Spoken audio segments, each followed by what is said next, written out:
Hello students, this video will show you the trigonometric functions. This calculator is TI-84 Plus from Texas Instruments, and you will be using it all throughout high school, so knowing the functions is very important for the upcoming years. The buttons used in trig sine, cos, and tan, as well as pressing second, then sine, cos, or tan button as so.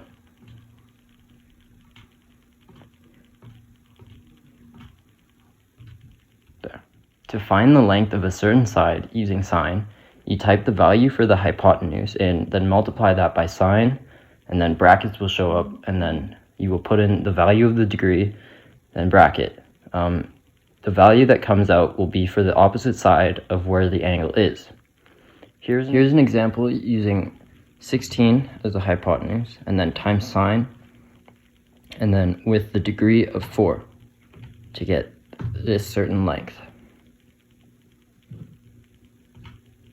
To find the value of the hypotenuse using sine, you type the value of the opposite side length divided by sine in brackets value of the degree. Here's an example using 4 as the opposite side length, and then you will divide it by sine, and then with a degree of 4. And there is your hypotenuse. Now, if you use cos to find the length of its adjacent side, you type the hypotenuse and multiply it by cos in brackets with the degree of the angle. Here's an example of using 16 as our hypotenuse, and then using cos with a degree of 4, and then we will get the adjacent side length.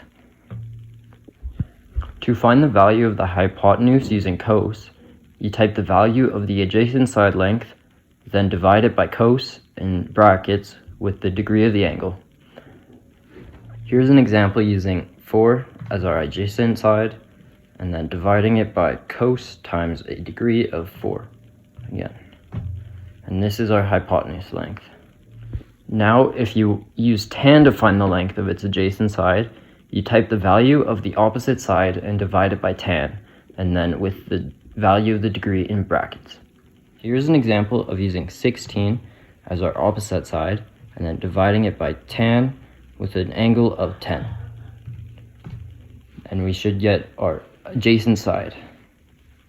To find the value of the opposite side using tan, you type the value of the adjacent side, then multiply it by tan with the value of the degree in brackets. Here's an example of using 16 as our adjacent side, then timesing it by tan with a degree of 10.